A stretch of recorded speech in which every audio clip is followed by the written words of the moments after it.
Programme है धरना प्रदर्शन? आज का प्रोग्राम हमारा जो पंजाब के हरियाणा के किसान बॉर्डर पर रोके जा रहे हैं, उनको आंसू गैस के गोले छोड़े जा रहे हैं और गोलियां चलाई जा रही हैं और किसानों को उत्पीड़न किया जा रहा है, उसके समर्थन में हम लोग भी हैं, आ चुके हैं। हमारा भारतीय किसान यूनियन संगठन टीआर साहब का निर्देश हो चुका है कि अगर सरकार कोई इजाज़त करती है तो हम किसानों के साथ कंधे से कंधा मिलाकर लड़ेंगे, क्योंकि भारत का किसान कहीं भी अगर परेशान है, पंजाब, हरियाणा, उत्तराखंड या पश्चिम बंगाल तक या बिहार या झारखंड, किसी भी स्टेट में, भारत संघ में अगर कहीं भी किसी किसान को उत्पीड़न होता है तो भारतीय किसान यूनियन उसके साथ है।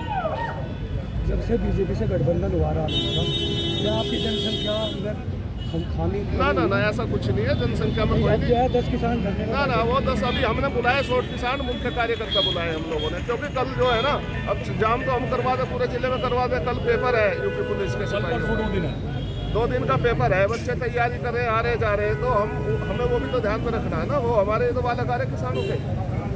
कल एक पंचायत और रही बात उसकी, हाँ सिलसिले में भी है, 17 में मासिक पंचायत में सब कुछ तय हो जाएगा। और रही बात गठबंधन की, राजनीति करने वाले राजनीति करेंगे, खेती करने वाले खेती करेंगे।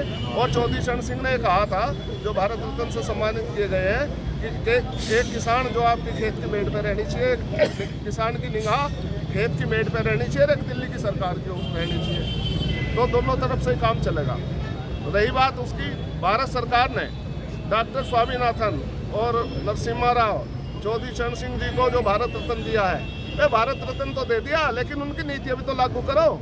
अगर डॉक्टर स्वामीनाथन आयोग की रिपोर्ट है, एमएसपी पे कानून बनाने के लिए, किसान को 50% का लाभ देने के लिए डॉक्टर स्वामीनाथन की तो रिपोर्ट थी है, उस रिपोर्ट की मांग करते हैं। और भारत रत्न दे के क्या हमें ये गुमराह करना चाह रहे? भारत रत्न तो बहुत पहले मिल जाना चाहिए था इन हस्तियों को, उसके साथ साथ अब दिया, उसका भी धन्यवाद है। लेकिन उनकी नीति अभी तो लागू करें।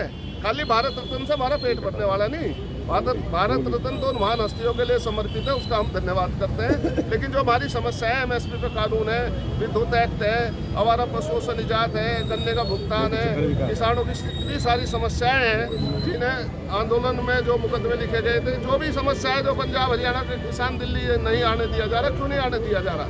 भैया तो सभा इन्हें 3 साल होगी जब बिल वापिस हुए थे, जब आंदोलन हुआ, इनमें से जबकि भी तो मांग है।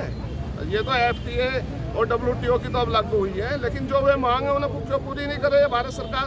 कहाँ सो रहे हैं? अब कह रहे हैं अब कहाँ से करेंगे? अब तो आखिरी सत्र भी खत्म हो गया, तो अब आंदोलन ही एक रास्ता बचता है। और रही हमारे, कोई किसी पार्टी में जाओ, किसी में गठबंधन करो, हमें कोई ऐतराज नहीं है। हम तो ये चाहोगे जितने भी प्रतिनिधि, जितने भी किसान परिवारों के प्रतिनिधि लोकसभा और विधानसभा और राज्यसभा में, उन्हें सबसे पहले, उनका धर्म है सबसे पहले कि किसान की आवाज़ उठानी चाहिए। अपनी सरकार में रहते हुए, अपनी पार्टी में रहते हुए किसान की आवाज़ बुलंद करनी चाहिए। अगर किसानों का वोट चाहिए तो किसानों का सम्मान बचाना, तो सब उसके लिए आगे आना पड़ेगा। हमसे जुड़े रहने के लिए हमारे YouTube चैनल को सब्सक्राइब करें और नई वीडियो की नोटिफिकेशन के लिए बेल आइकॉन को दबाएं। अगर आप ये वीडियो Facebook पर देख रहे हैं तो लाइक जरूर करें और ज्यादा से ज्यादा शेयर करें। धन्यवाद।